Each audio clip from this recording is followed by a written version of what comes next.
Hello? Hello, Dwayne. Yeah, hey, Ray. Hey, we finally hooked up. I hooked up with the man, baby. I finally got you. Good. Are you down in Louisiana or where? Where you at? Yeah, I'm down in New Orleans. Oh, Yeah, man. down in the bayou. Down in the bayou. You have a good time down there. Oh, man, we have we have big fun here.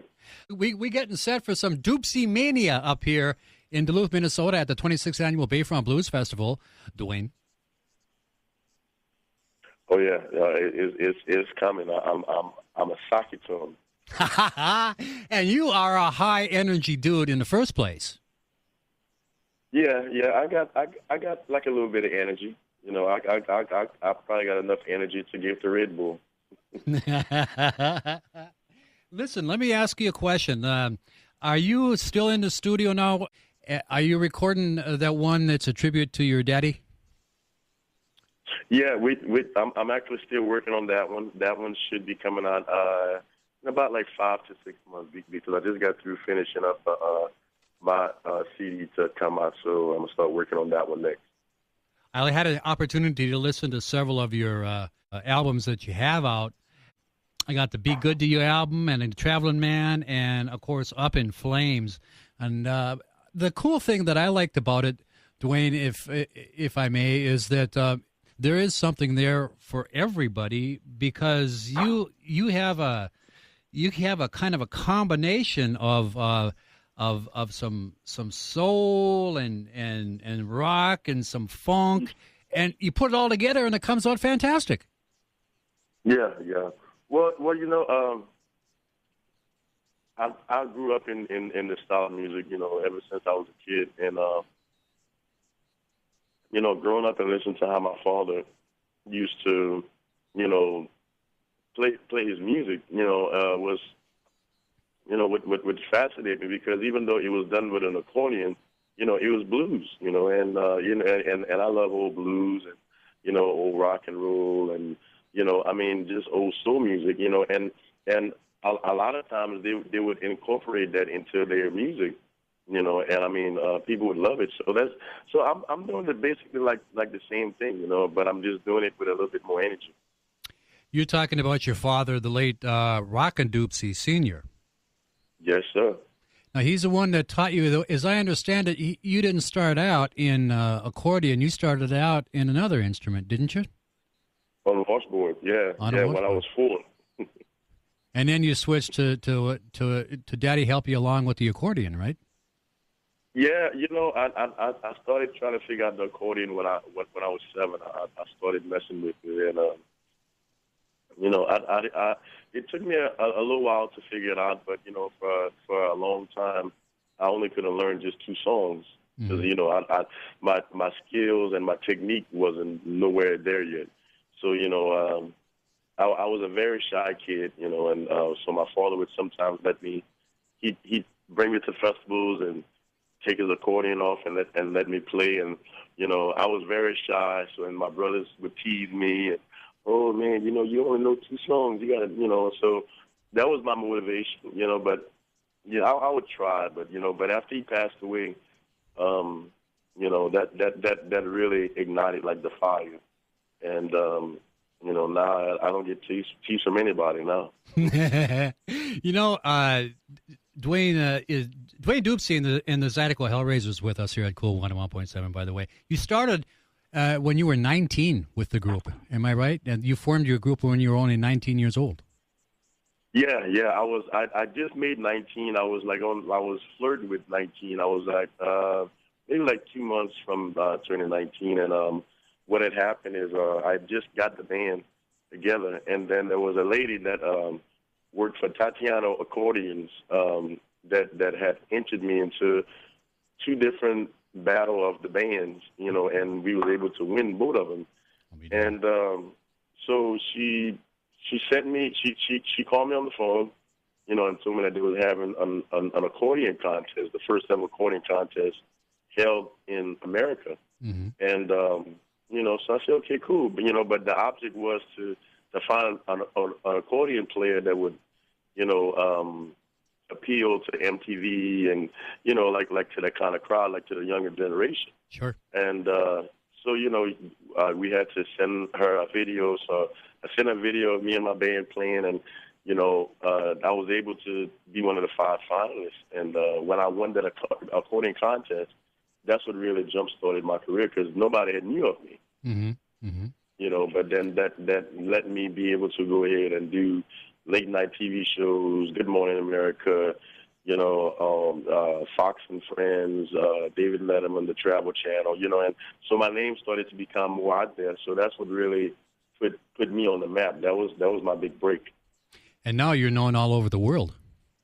Now I'm known in countries like Lithuania, Poland, Spain, and places that you wouldn't even believe people have my CD.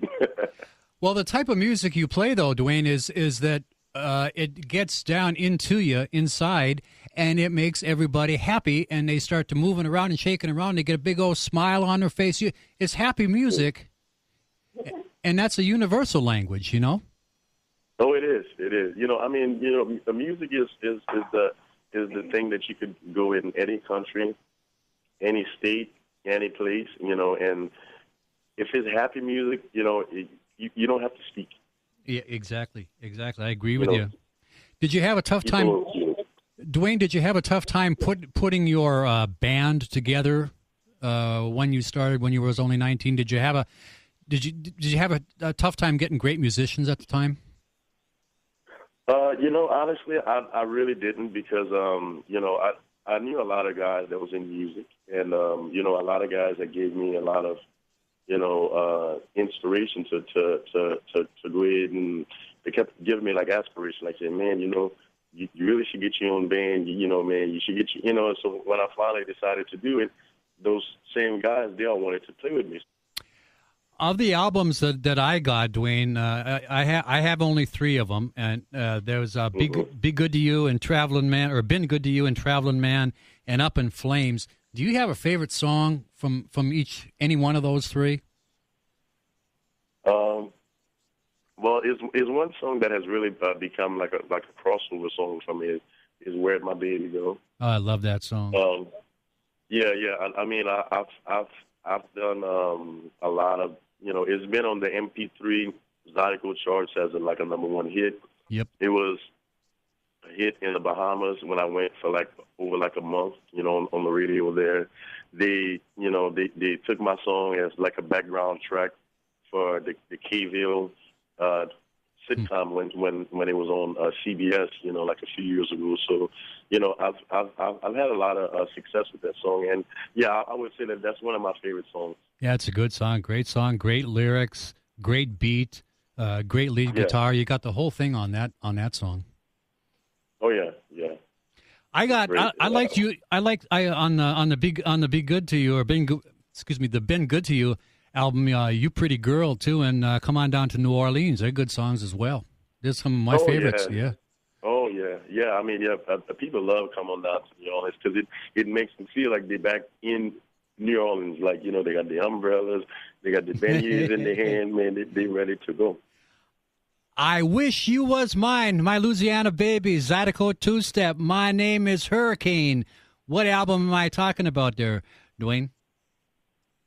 Traveling Man. That's it, baby. That's good. That's a good album right there. Oh, it is. It's a solid rocking good time there. There's another one I liked too, off your Up in Flames album. I'm Gonna Walk, but the one I like too is Just Come Back Home. Yeah. Yeah. There's a lot of there's a lot of truth. There's a lot of real life experiences in your music. Oh, it is. You know, I mean, I basically base things off of things I've seen, things I've heard, you know, some things that I've been through, you know, and I think that the reason people make music is not the fact to make fairy tales, but it's because to make music about things they've been through, or you know, or seen other people go through. It's highly relatable, isn't it? Because we've all Yeah, we've all had heartbreak, and we've had hurts, and we've had worries and fears, and you sing about that, and I think people can relate to that. Right, exactly.